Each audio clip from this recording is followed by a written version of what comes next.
the mayor of Tampa had a very stern warning for those choosing not to evacuate. Watch again. I can say without any dramatization whatsoever, if you choose to stay in one of those evacuation areas, you're going to die. We have that predicted storm surge. It is not survivable. Florida Congressman Byron Donalds joins us this morning. Congressman, your district's a bit further south than Tampa Bay. Are you urging everybody out in your district? I absolutely am, Stuart. We've issued Zone A and Zone B mandatory evacuations in Collier County, in Lee County.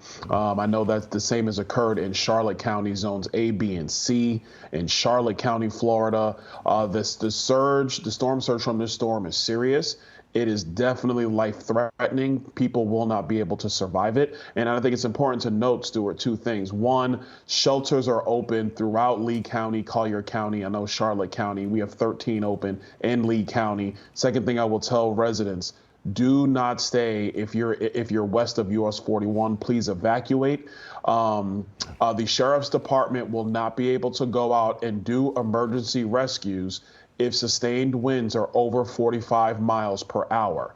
So what typically happens, Stu, is that people think they're going to hunker down, it gets too serious, and then they call 911. I want to tell residents right now, the sheriff's department will not do emergency rescues if winds are over 45 miles per hour sustained. Please evacuate now. There is still time to evacuate, and we do have emergency shelters open. We even have pet-friendly shelters if you're concerned about your pets.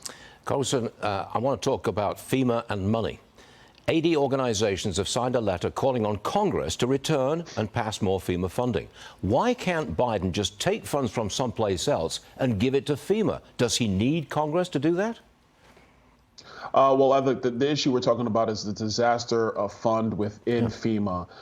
As we understand it, there's enough funds that'll be able to go through this storm as well until we return to Washington after the election in about 27 days. I think on a broader issue is what are we going to do? I actually had a text message from my colleague, Gary Palmer, and he said that he has a bill that would actually break down the barriers in these different funds and allow the president to be able to move funds around within FEMA for disaster recovery. I think that's an important thing to do. That's what we really should be doing. Third thing about FEMA, what we can't continue to do is allow it to become a pet project for a lot of other different funds.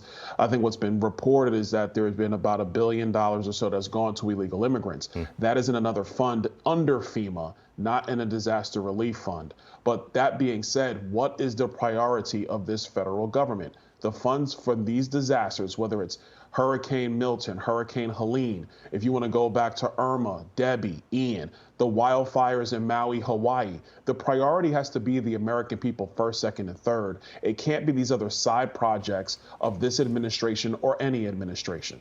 Congressman, thank you very much for joining us on an important day. Always appreciate it, sir. I'll see you again soon.